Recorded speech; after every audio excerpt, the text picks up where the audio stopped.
Hello and welcome to Jessica Recommends. Yes, it's been a couple of weeks, and I will explain why in just a second. First of all, for this video, let's just get started with what am I reading right now? Um, just started reading the kids Joan Aiken's The Cereal Garden, The Complete Armitage Family Stories.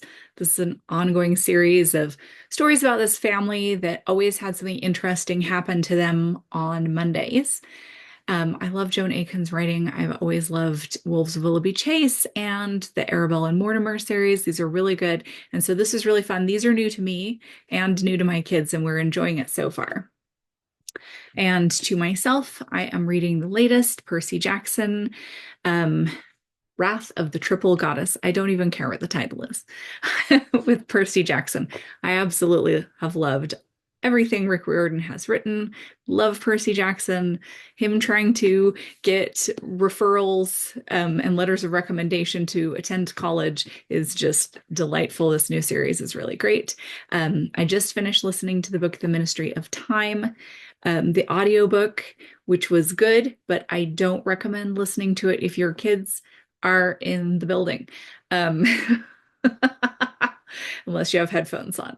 So, had a bit of a situation this morning when I forgot that it was a late start for my 12-year-old. Anyway, um, not for everyone, that book, and certainly not for a 12-year-old. But anyway, it was really good. Did enjoy it, but the spice level is higher than I thought it would be from the first half of the book. So, but let's talk. 2 weeks ago, tomorrow, my dad suddenly passed away. Um, uh, didn't like it. Don't care for that. Not a fan. Um, my dad was hilarious. He was wonderful. He was the best dad you could ever have. Um, if you think I'm funny, you should have heard him. My daughter has been for the last several years since she had a smartphone, has a notes app that she just writes down things my dad says. My dad was a cool guy. He was a lot of things. And I was raised in a home where both my parents were reading all the time. My dad, I think, read every Tom Clancy book, Robert Ludlum, Clive Cussler, all the Longmire novels. He got me into the Jason Bourne novels. I love a good thriller and a good action movie because of dad. He got me into the Longmire TV series, absolutely loved it. The Jason Bourne movies were favorites of his.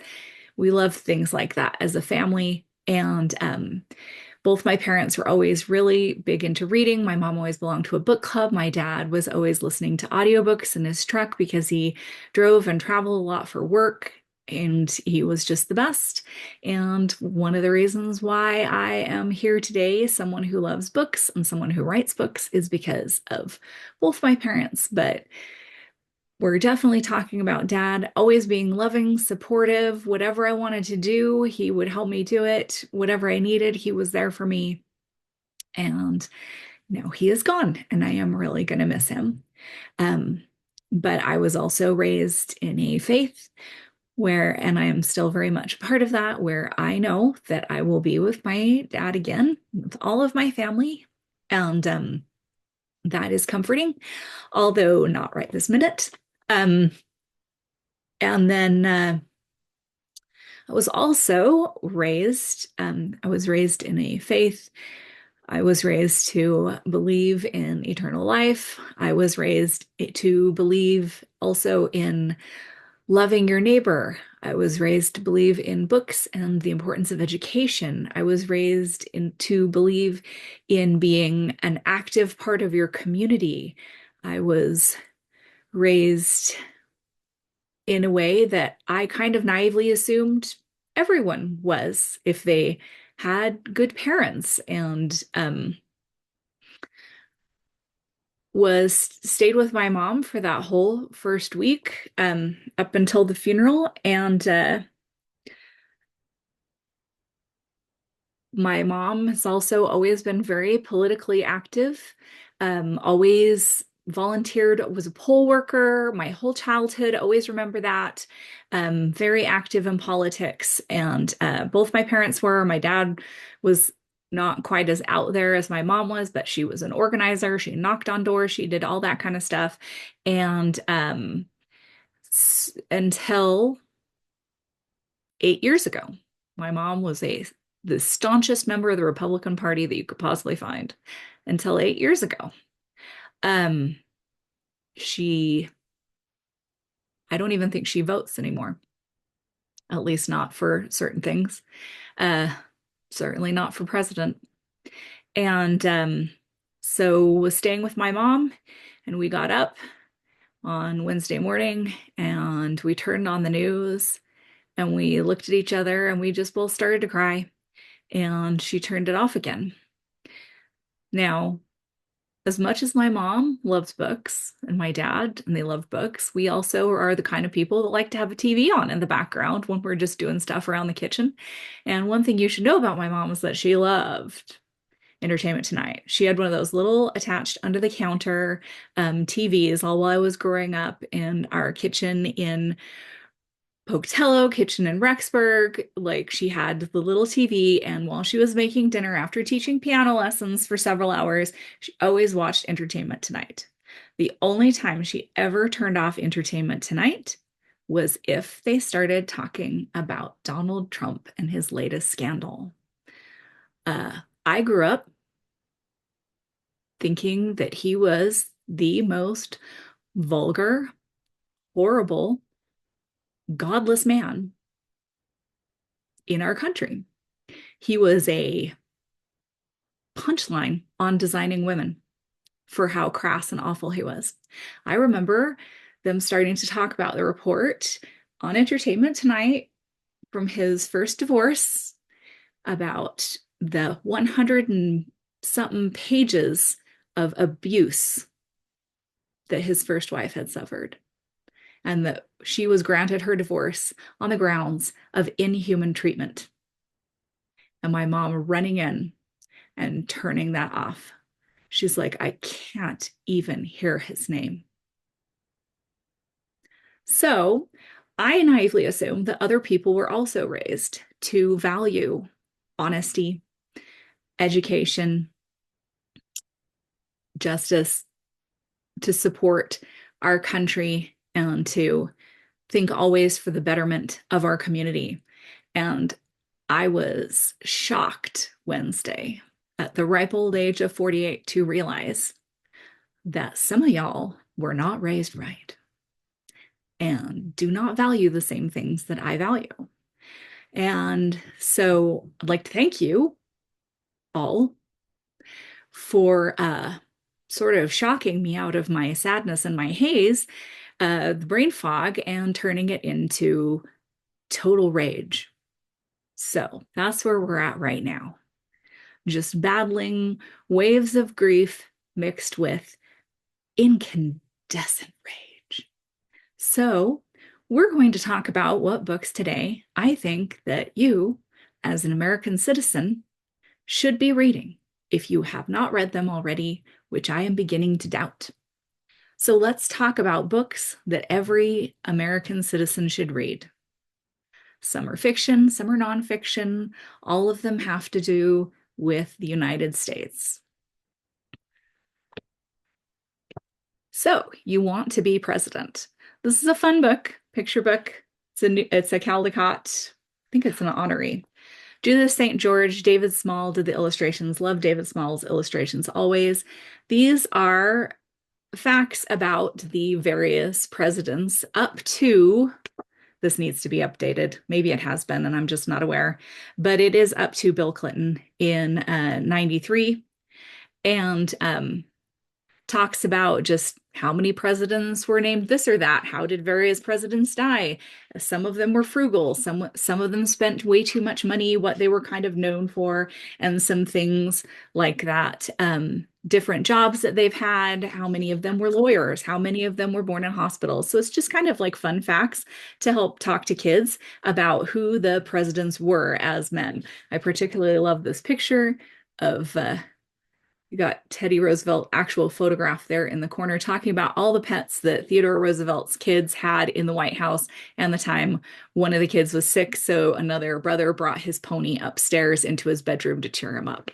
So there's some real fun things in there, but also talks about people like, I think it was McKinley who actually said he never should have been president, that he was really just in it for the glory and the fame, and that's what he got out of it. So it's a really good book.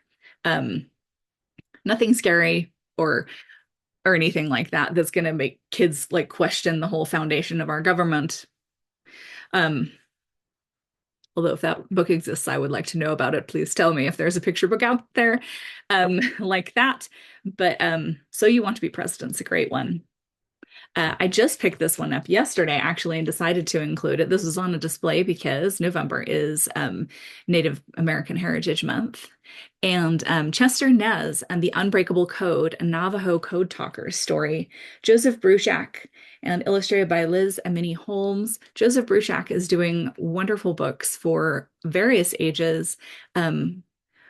Most of the ones I've seen have been about Navajo code talkers. He is himself Native American and he does really wonderful stuff. Wind Talkers, different series about the Navajo codes that were used during World War II, which were the one unbreakable code we had when we were trying to figure out the Enigma machine and all that stuff. No enemy ever broke the Navajo code talkers because the only place in the world where Navajo is spoken is just amongst their own people. And this starts out talking about one of the first and the longest surviving code talker, Chester Nez. A really interesting story, and starts out though with him being taken to one of those Indian boarding schools where they beat the Indian out of you and told him that it was a sin and a crime to speak his own language. And then they came to him a few years later and said, "Oh, hey, by the way, do you actually still remember your own language? Because we really need you." So, an interesting look at our history and a really cool story about a really, really great man. So those are your picture books. Oh, wait. Nope.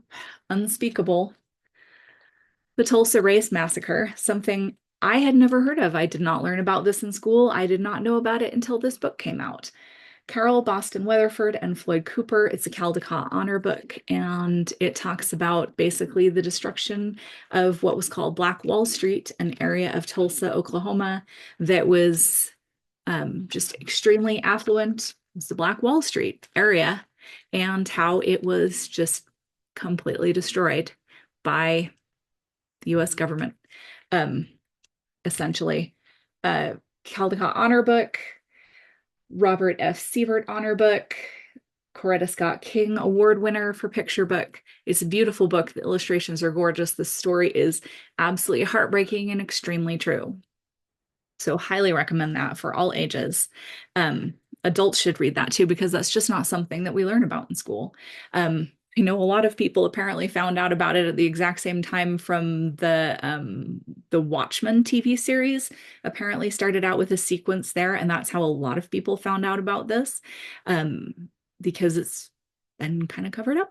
So, uh, Nathan Hale's Hazardous Tales by Nathan Hale, who shares his name with this man, Nathan Hale, the world's worst spy. He was a spy during the Revolutionary War who was just immediately taken and executed by the British. And the whole arc of this wonderful series of hazardous tales about US and US adjacent history, by Nathan Hale. The framing is that right before he is hanged, Nathan Hale, the spy, is able to see the future of America. He sees everything from that moment forward. And so he is entertaining his hangman and the officer in charge of his execution here and stalling for time by telling them about US history. They're really fun, really interesting, talking about little aspects of history you don't hear about a lot. Big Bad Ironclad was about basically a Civil War ship. I had no idea. It was essentially like a submarine, like a war destroyer that was built in the early 1800s. It's crazy to me. And he'll often talk about like one specific person in history who had a really serious involvement in our history. A lot of times there are people you don't really know about, but The Underground Abductor is about Harriet Tubman, whose name we all know. But this is presented in comic book form, her life story and the things that she did. And it's a really good way to lay it all out and show you how it works. There's maps and graphs and like really easy to understand things. I never fully understood how World War One really got started. I mean, there's the whole, you know, Franz Ferdinand, not the band, the actual man and his wife and the bomb and all that stuff. But I'm like, how did that lead to like every country going to war? Well, he's got a book called Treaties, Trenches, Mud, and Blood that assigns an animal to like an eagle or a bear and stuff like that to the different countries. And you can see how they interacted, who they were allied with, why they went to war, why that became the Great War, and all those things in that book. So he's really laying out history in a way that's accessible to younger readers interested in history, as well as older readers like me who were like, I that kind of glossed over that one tiny page in my history textbook. And so here's an explication of that. Here is the Revolutionary War. He's got one on Lafayette. He's got one of General Powell, that Lake Powell in southern Utah and southern Utah and goes into Arizona, I think, is named after. And his stuff, there's one called Donner Dinner Party that actually explains what the Donner Party was, what they were doing, and who was involved. And it is very good, actually. They're humorous, but not in an inappropriate way. He has a little thing at the end where he admits some of his own faults, and he also has bibliography so you can see what research that he's done. They're really great. Highly recommend them. Excellent for the classroom, excellent for a family to look over and discuss as well. So those are kind of our more middle grade looks at this. Moving on into more young adult, March, book one, John Lewis, Andrew Aiden, and Nate Powell. John Lewis, as you know, has recently passed away. He was a congressman for quite a long time, and he was heavily involved with the civil rights movement as well. There's three of them that he wrote about his experience during the civil rights movement, marching with Martin Luther King Jr. and all those things. And they're presented in the three-part graphic novel called, well, it's not a novel, but a graphic memoir called March. Black and white illustrations, really beautifully done. The art is very detailed, very exquisite, so you can see exactly who is who. He talks about how they were trained to put up like nonviolent resistance, to sit in at a lunch counter and, you know, no matter what happened to you, people threw food at them, insulted them, all these things, and how they were, you know, given the training that they needed to be able to withstand what they went through in order to gain civil rights. And these are really great, really fabulous books. It's available in a beautiful box set separately. Got this one from the library because I don't know where the rest of them are in this house. So highly recommend those. Multiple awards have been won by these as well, and deservedly so. I'm going to assume people have read The Hate You Give, because if you haven't, what's wrong with you?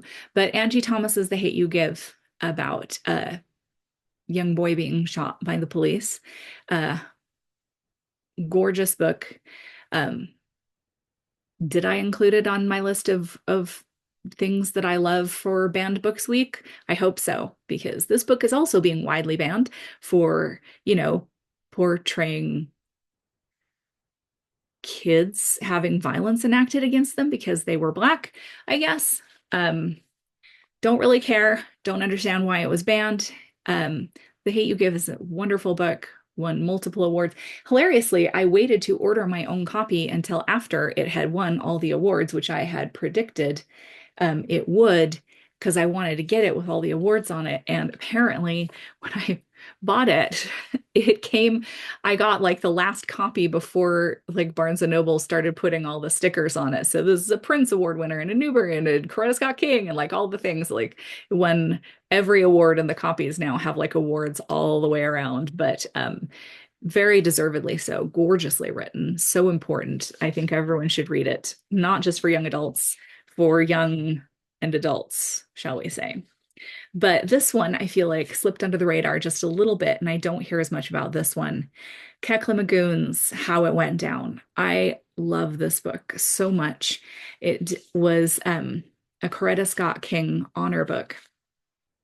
And this is sort of also loosely ripped from the headlines.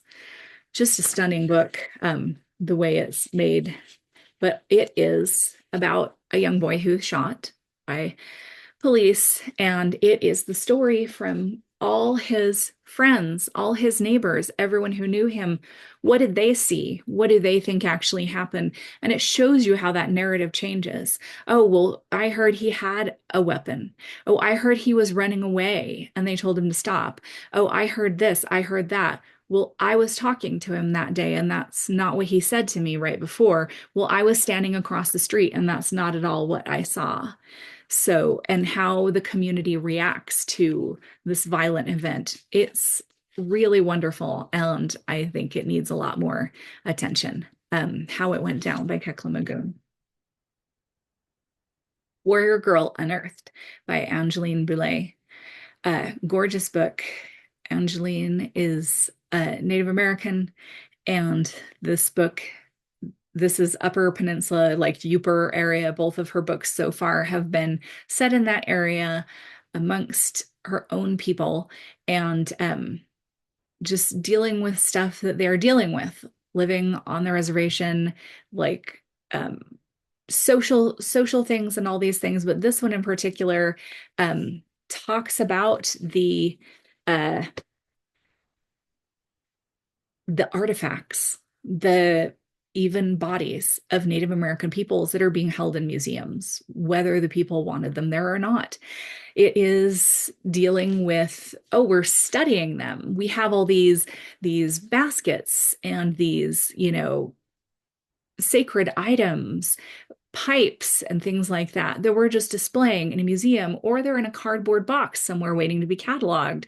And there are human remains in cardboard boxes and in Rubbermaid containers, stacked up in bathrooms and old storage closets that are legally supposed to be released back to their tribe so that they can be properly cared for and buried and perhaps traced back to their family so their family can know where they are. And there is legislation in place that is supposed to make this happen. And every possible little loophole is being exploited. Oh, we need to catalog this first. Oh, we haven't been able to take enough pictures. Oh, I can't find it. It's somewhere in this mess, and I will get to it when I get to it. So it is taking years upon years to return family remains to the tribes so that they can be properly buried. And this book deals with that in addition to dealing with the main character has just, social issues, family issues. She's kind of known as like a bad girl in her community, like a little bit of a rule breaker and stuff like that. And she doesn't know who she is or what she wants to do with herself until she starts getting involved in this project to help recover these missing items and people. It's really gorgeous. I love this so much. I loved Firekeeper's Daughter so much. I did not think I could love a book more by this author, but then this one came along. Absolutely stunning, and everyone should read it. All right. Now, speaking of everyone should read, I just finished this book by Sharon McMahon, known as Everyone's Government Teacher. She has podcast and really popular Instagram and things like that. And she explains the US government to people. She was a teacher for many years. She's now doing this full time, just answering your questions, helping people get involved in government, letting them know what does this mean? What is that? She is fabulous. She's a wonderful speaker. She is passionate about US history. She is passionate about politics and also about helping people understand it. This is her very first book, The Small and the Mighty. It is 12 unsung Americans who changed the course of history from the founding to the civil rights movement. These are people whose names you maybe have seen somewhere, but you can't remember why. It starts out with Gouverneur Morris, who was one of the signers of the Declaration of Independence. Yeah, okay. Um, he was there when Alexander Hamilton died. He was one of his closest friends at that time. He was the person who actually wrote the preamble to the Constitution. Um, and I know Thomas Jefferson gets so much credit for that, but very quietly, Governor, I'm sorry. I agree with Sharon. Some parents looked at their kid and thought, Governor? Anyway, but he was really heavily involved. He was sort of not as flamboyant a character, has not become like one of the really well-known founding fathers, and yet he was the guy with the pen in his hand who was writing so much of the stuff we still study today. Really interesting character as well. Died in a real crazy way. And but it starts out with him. It goes through all these people who revolutionized our education system, people who worked with the civil rights movement, a suffragette who I had never heard of, who was apparently just absolutely instrumental in women getting the vote. Wonderful stories, interconnected. It sort of goes like, and then, this person was inspired by this person, or they corresponded, and shows how these people all inspired each other and how they contributed in such huge ways to our country. This absolutely should be read by everyone. This is the Christmas gift to give. I think give it to yourself, give it to others. The Small and the Mighty by Sharon McMahon. Everyone needs to read this book. The Night Watchman by Louise Erdrich. Louise Erdrich is a wonderful, gorgeous, gorgeous writer who I'm embarrassed to say this is the first book I have read of hers.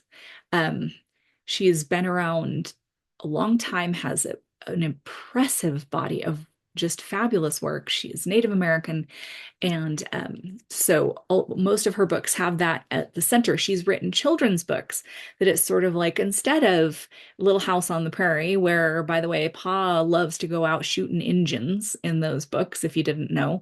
Um, she has written the Birch Bark House series, which is about the Native American perspective of that time period in the 1800s and the life of kids during that time. Really wonderful. But The Night Watchman, I particularly grabbed, I saw it again on the display at my local library for Native American Heritage and grabbed it because I'm like, yes, if you're going to read one of her books, read this one. This is based on her grandfather's story in the 1950s. Her grandfather, who was a night watchman, was also during his time as a night watchman, he would spend his time writing letters to Congress because in the 1950s, as recently as the 1950s, there was yet more movement to push Native Americans even farther back off their land, just to sweep them under the rug. And her grandfather, this is not a man with a formal education at all, wrote these impressive, eloquent, well-informed letters. He knew the law from his own studies. He knew how to write amazingly to plead his case, to try and basically get justice, to push back against what was happening to his people. It is wonderful. The characters in this book are so rich. They're all based on people she knew for the most part, especially the Night Watchman. And it's just a really wonderful, vibrant book that also shows you something you didn't realize was happening as recently as the 1950s. You sort of think like, oh yes, that way back in the day, the early 1800s, the Trail of Tears and the formations of the reservation. Yeah, yeah, we've been good since then. We've not been good since then. Made in America by Bill Bryson. Bill Bryson, fabulous writer, hilarious. So, to lighten things up a bit, but Made in America is an informal history of the English language in the United States specifically. This is so fascinating to me. He starts with the colonists and goes all the way up to the space race in the 1980s. And, well, I know the space race was before the 1980s, but you know what I'm saying. This book goes up to the 1980s. And he tracks the change of our language from the original roots. What words came from Dutch, from New Amsterdam? What words came from the American Southwest that were originally Spanish words? What were Native American words? What are the terms and phrases that came about from things in our country specifically and have become common terms? So he talks about like slang terms or turns of phrase and just the evolution of words as they pertain to different things. Like some of them came out of Hollywood, some of them are related to baseball. So many are related to baseball.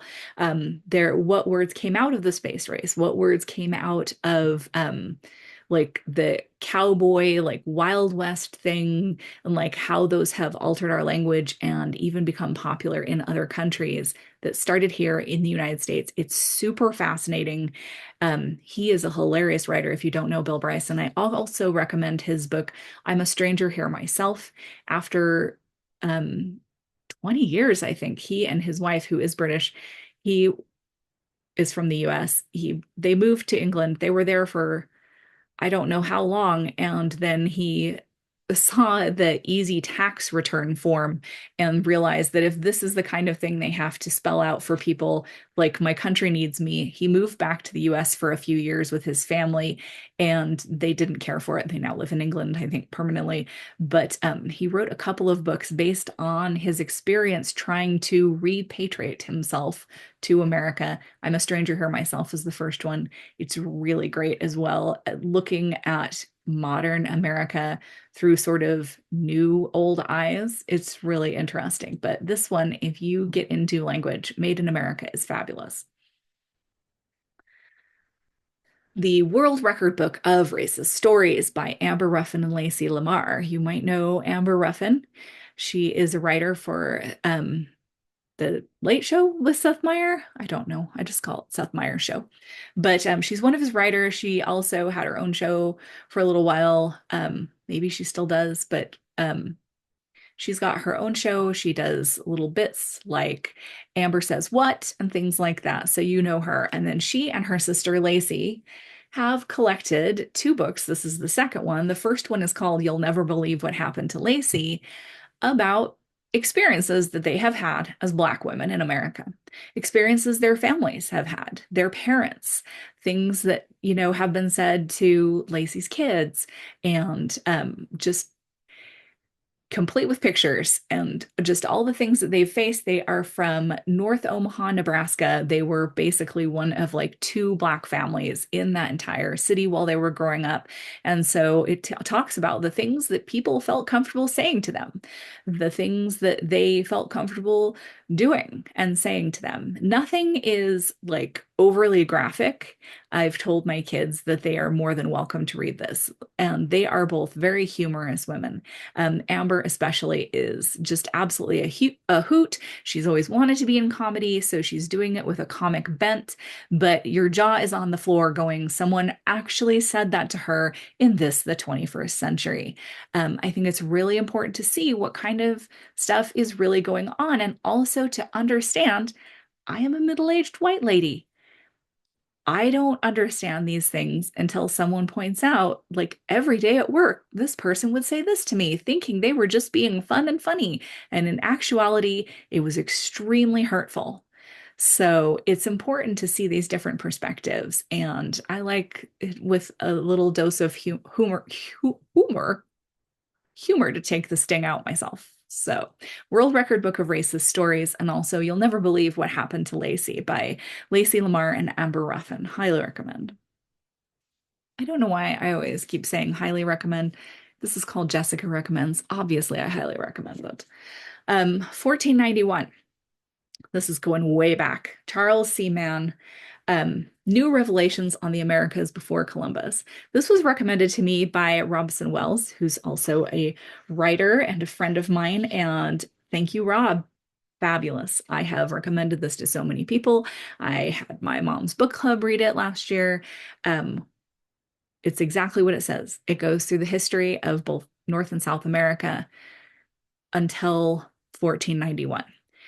Migrations of people, migrations of animals, ice ages, plants, all these things that happened. What archaeologists have found about ancient peoples that lived here. This is also really interesting coming from the perspective of I was raised and still am Mormon.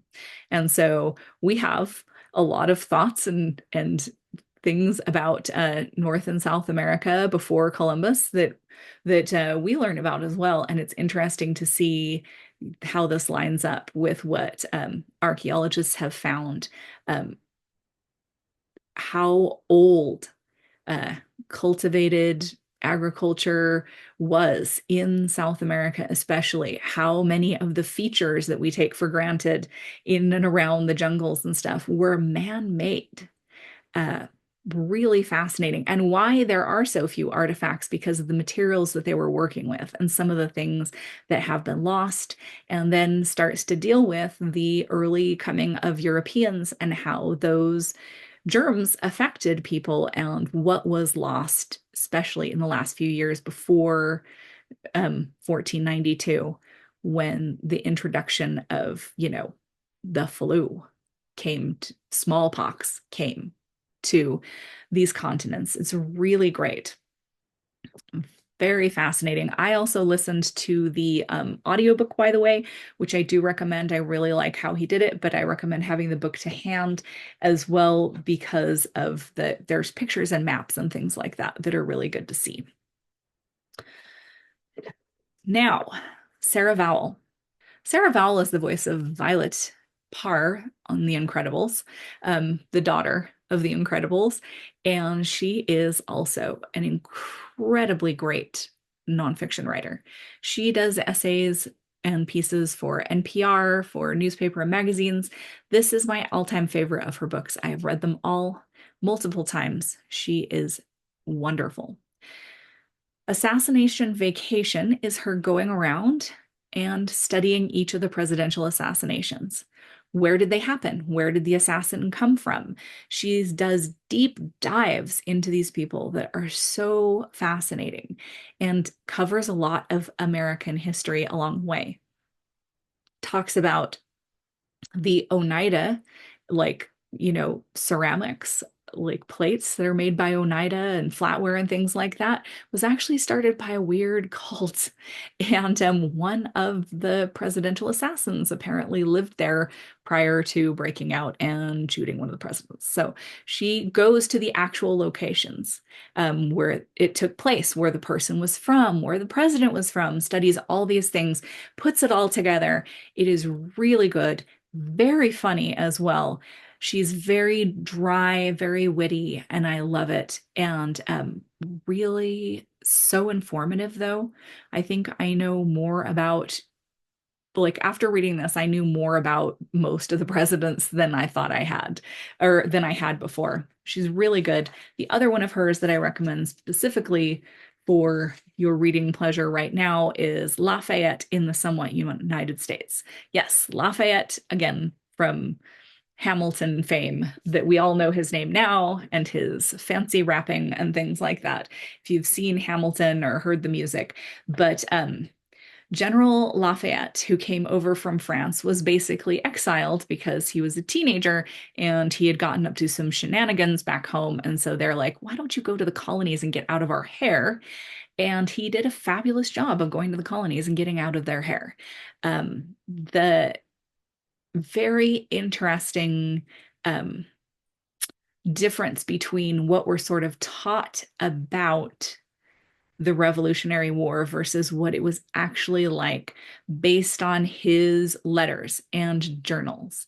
Um, was really interesting to see because you hear about the hard times, you hear about things like Valley Forge and um, how hard that winter was at Valley Forge and things like that. But she really paints that picture for you. And also what led up to that.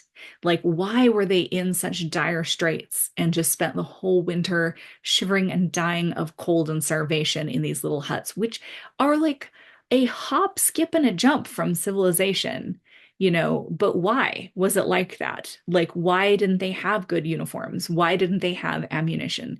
And she puts that all into perspective so well, framing it with the story of Lafayette's life, which is so fascinating. And it's a really great look at the Revolutionary War with a really fresh perspective. So, those are my recommendations for you, the reader, today. I'm not mad at you. I'm very disappointed and hope that you see some of these books and go, yeah, I should pick something up and read it. And it's one of these. Um, anyway, thanks for listening. And please like and subscribe if you want to hear me rant about books some more. I swear my next video I will be nicer.